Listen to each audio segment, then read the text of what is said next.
شروع اللہ کا نام لے کر جو بڑا مہربان نہایت رحم والا ہے۔ حامیم عین سین قاف۔ اللہ غالب و دانا اسی طرح تمہاری طرف ہدایات بھیجتا ہے جس طرح تم سے پہلے لوگوں کی طرف وہی بھیجتا رہا ہے۔ جو کچھ آسمانوں میں اور جو کچھ زمین میں ہے سب اسی کا ہے، اور وہ بلند و برتر ہے، عظیم ہے۔ قریب ہے کہ آسمان اوپر سے پھٹ پڑیں اور فرشتے اپنے پروردگار کی تعریف کے ساتھ اس کی تسبیح کرتے رہتے، اور جو لوگ زمین میں ہیں ان کے لیے معافی مانگتے رہتے ہیں۔ سن رکھو کہ اللہ بخشنے والا مہربان ہے، اور جن لوگوں نے اس کے سوا کارساز بنا رکھے ہیں اللہ ان پر نگراں ہے اور تم ان پر داروغہ نہیں ہو۔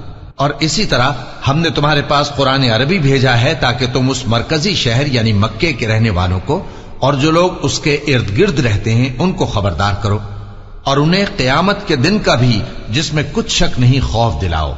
اس روز ایک فریق بہشت میں جائے گا اور ایک فریق دوزخ میں، اور اگر اللہ چاہتا تو ان کو یعنی تمام انسانوں کو ایک ہی جماعت کر دیتا، لیکن وہ جس کو چاہتا ہے اپنی رحمت میں داخل کر لیتا ہے، اور ظالموں کا نہ کوئی یار ہوگا اور نہ کوئی مددگار۔ کیا انہوں نے اس کے سوا دوسروں کو کارساز بنا لیا ہے؟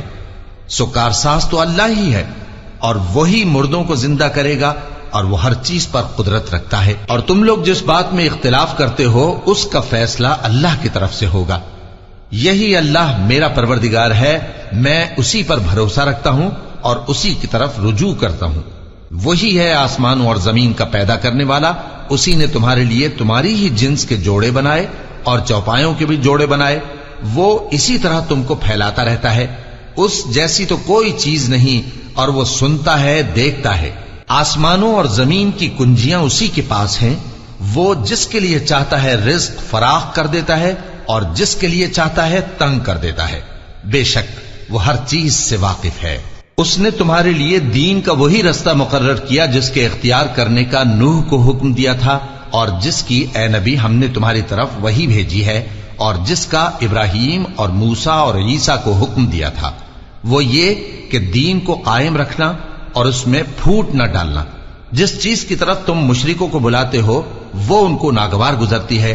اللہ جس کو چاہتا ہے اپنی بارگاہ میں برگزیدہ کر لیتا ہے، اور جو اس کی طرف رجوع کرے اسے اپنی طرف کے رستے پر چلا دیتا ہے۔ اور وہ لوگ جو الگ الگ ہو گئے تو علم حق آ چکنے کے بعد آپس کی ضد سے ہوئے، اور اگر تمہارے پروردگار کی طرف سے ایک وقت مقرر تک کے لیے بات نہ ٹھہر چکی ہوتی تو ان میں فیصلہ کر دیا جاتا، اور جو لوگ ان کے بعد اللہ کی کتاب کے وارث ہوئے وہ اس کی طرف سے بڑے بھاری شک میں ہیں۔ تو اے نبی اسی دین کی طرف لوگوں کو بلاتے رہنا، اور جیسا تم کو حکم ہوا ہے اسی پر قائم رہنا، اور ان کی خواہشوں کی پیروی نہ کرنا، اور کہہ دو کہ جو کتاب اللہ نے نازل فرمائی ہے میں اس پر ایمان رکھتا ہوں، اور مجھے حکم ہوا ہے کہ تم میں انصاف کروں۔ اللہ ہی ہمارا اور تمہارا پروردگار ہے، ہم کو ہمارے اعمال کا بدلہ ملے گا اور تم کو تمہارے اعمال کا۔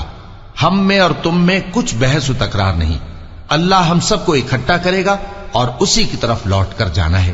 اور جو لوگ اللہ کے بارے میں بعد اس کے کہ اسے مومنوں نے مان لیا ہو جھگڑتے ہیں، ان کے پروردگار کے نزدیک ان کا جھگڑا باطل ہے، اور ان پر اللہ کا غضب ہے اور ان کے لیے سخت عذاب ہے۔ اللہ ہی تو ہے جس نے سچائی کے ساتھ یہ کتاب نازل کی اور عدل و انصاف کی ترازو بھی۔ اور تم کو کیا معلوم، شاید قیامت قریب ہی آ پہنچی ہو۔ جو لوگ اس پر یعنی قیامت پر ایمان نہیں رکھتے وہ اس کے لیے جلدی مچا رہے ہیں، اور جو مومن ہیں وہ اس سے ڈرتے ہیں اور جانتے ہیں کہ وہ یقینی ہے۔ دیکھو جو لوگ قیامت میں جھگڑتے ہیں وہ پرلے درجے کی گمراہی میں ہیں۔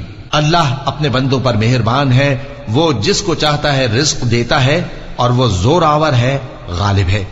جو شخص آخرت کی کھیتی کا طالب ہو اس کے لیے ہم اس کی کھیتی میں اضافہ کریں گے، اور جو دنیا کی کھیتی کا طلبگار ہو اس کو ہم اسی میں سے کچھ دیں گے، اور اس کا آخرت میں کچھ حصہ نہ ہوگا۔ کیا ان کے ایسے شریک ہیں جنہوں نے ان کے لیے ایسا دین مقرر کیا ہے جس کا اللہ نے حکم نہیں دیا؟ اور اگر فیصلے کے دن کا وعدہ نہ ہوتا تو ان میں فیصلہ کر دیا جاتا، اور جو ظالم ہیں ان کے لیے درد دینے والا عذاب ہے۔ تم دیکھو گے کہ ظالم اپنے اعمال کے وبال سے ڈر رہے ہوں گے اور وہ ان پر پڑھ کر رہے گا، اور جو لوگ ایمان لائے اور نیک عمل کرتے رہے وہ بہشت کے باغوں میں ہوں گے، وہ جو کچھ چاہیں گے ان کے پروردگار کے پاس موجود ہوگا۔ یہی بڑا فضل ہے، یہی وہ انعام ہے جس کی اللہ اپنے ان بندوں کو جو ایمان لاتے اور عمل نیک کرتے ہیں بشارت دیتا ہے۔ کہہ دو کہ میں اس کا تم سے کچھ صلہ نہیں مانگتا مگر تم کو قرابت کی محبت کا لحاظ تو چاہیے، اور جو کوئی نیکی کرے گا ہم اس کے لیے اس میں ثواب بڑھائیں گے۔ بے شک اللہ بخشنے والا ہے، قدردان ہے۔ کیا یہ لوگ یہ کہتے ہیں کہ پیغمبر نے اللہ پر جھوٹ باندھ لیا ہے؟ اگر اللہ چاہے تو اے نبی تمہارے دل پر مہر لگا دے، اور اللہ جھوٹ کو نابود کرتا ہے اور اپنی باتوں سے حق کو ثابت کرتا ہے۔ بے شک وہ دلوں کی باتوں تک سے واقف ہے، اور وہی تو ہے جو اپنے بندوں کی توبہ قبول کرتا ہے اور ان کے قصور معاف فرماتا ہے، اور جو کچھ تم کرتے ہو وہ جانتا ہے۔ اور جو لوگ ایمان لائے اور عمل نیک کرتے رہے ان کی دعا قبول فرماتا اور ان کو اپنے فضل سے مزید عطا کرتا ہے، اور جو کافر ہیں ان کے لیے سخت عذاب ہے۔ اور اگر اللہ اپنے سب بندوں کے لیے رزق میں فراخی کر دیتا تو وہ زمین میں فساد کرنے لگتے، لیکن وہ جس قدر چاہتا ہے اندازے کے ساتھ نازل کرتا ہے۔ بے شک وہ اپنے بندوں کو جانتا ہے، دیکھتا ہے، اور وہی تو ہے جو لوگوں کی نا امید ہو جانے کے بعد میں برساتا اور اپنی رحمت یعنی بارش کی برکت کو پھیلا دیتا ہے، اور وہ کارساز ہے، لائق حمد و ثنا ہے۔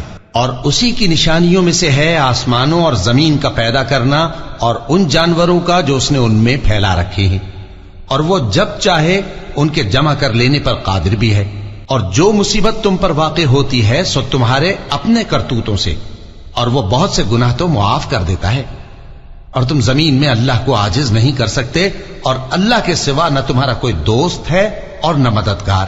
اور اسی کی نشانیوں میں سے سمندر میں چلنے والے جہاز ہیں پہاڑوں جیسے۔ اگر اللہ چاہے تو ہوا کو ٹھہرا دے کہ جہاز اس کی سطح پر کھڑے رہ جائیں۔ ہر صبر اور شکر کرنے والے کے لیے ان باتوں میں قدرت کے نمونے ہیں۔ یا ان کے اعمال کے سبب ان کو تباہ کر دے اور بہت سوں کو معاف بھی کر دے۔ اور سزا اس لیے دی جائے کہ جو لوگ ہماری آیتوں میں جھگڑتے ہیں وہ جان لیں کہ ان کے لیے کوئی جائے فرار نہیں۔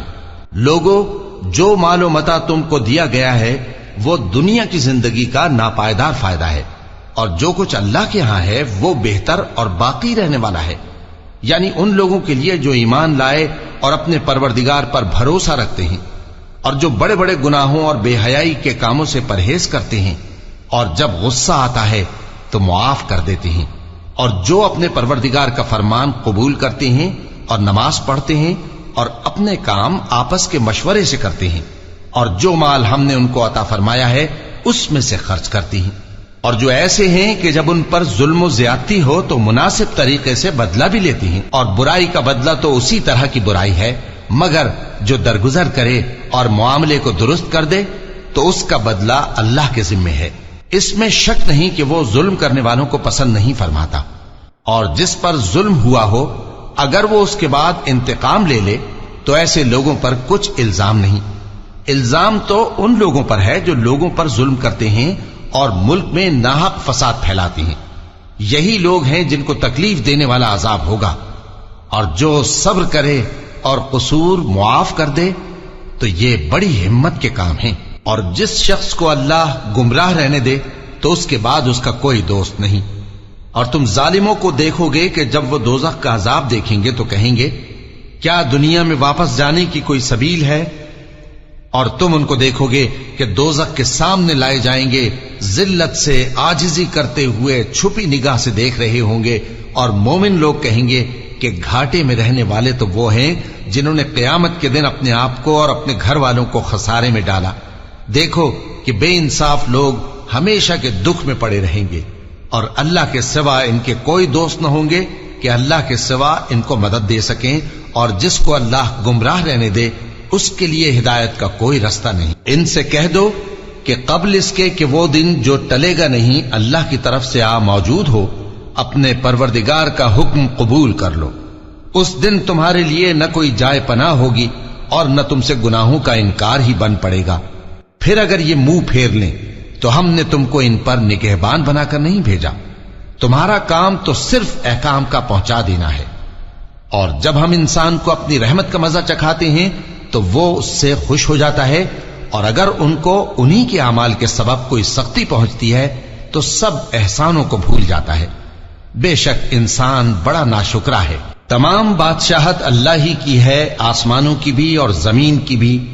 وہ جو چاہتا ہے پیدا کرتا ہے، جسے چاہتا ہے بیٹیاں عطا کرتا ہے اور جسے چاہتا ہے بیٹے بخشتا ہے، یا ان کو بیٹے اور بیٹیاں دونوں عنایت فرماتا ہے، اور جس کو چاہتا ہے بے اولاد رکھتا ہے.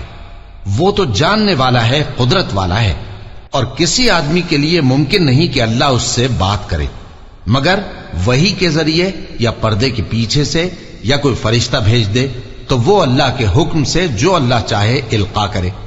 بے شک وہ بلند و برتر ہے، حکمت والا ہے. اور اسی طرح ہم نے اپنے حکم سے تمہاری طرف روح القدس کے ذریعے سے قرآن بھیجا ہے. تم نہ تو کتاب کو جانتے تھے اور نہ ایمان کو، لیکن ہم نے اس کو نور بنایا ہے کہ اس سے ہم اپنے بندوں میں سے جس کو چاہتے ہیں ہدایت کرتے ہیں. اور بے شک اے نبی تم سیدھا رستہ دکھاتے ہو، یعنی اس اللہ کا رستہ جو آسمانوں اور زمین کی سب چیزوں کا مالک ہے. دیکھو سب کام اللہ کی طرف رجوع ہوں گے اور وہی ان میں فیصلہ کرے گا.